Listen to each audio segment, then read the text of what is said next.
শুভ দুপুর। ভগবানের কৃপা লাভ করার একমাত্র উপায় তার প্রতি শরণাগত হওয়া।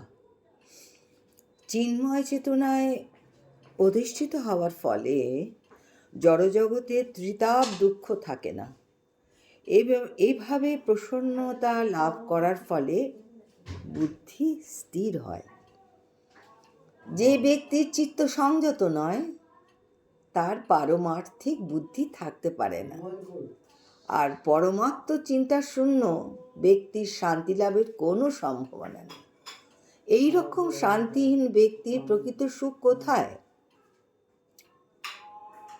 হে মহাবাহ, যার ইন্দ্রিয়গুলি ইন্দ্রিয়ের বিষয় থেকে সর্বপ্রকারে নিবৃত্ত হয়েছে তিনি স্থিতপ্রজ্ঞ। শ্রবণ মঙ্গলম। শ্রীকৃষ্ণ সহায়। আজ এই পর্যন্ত।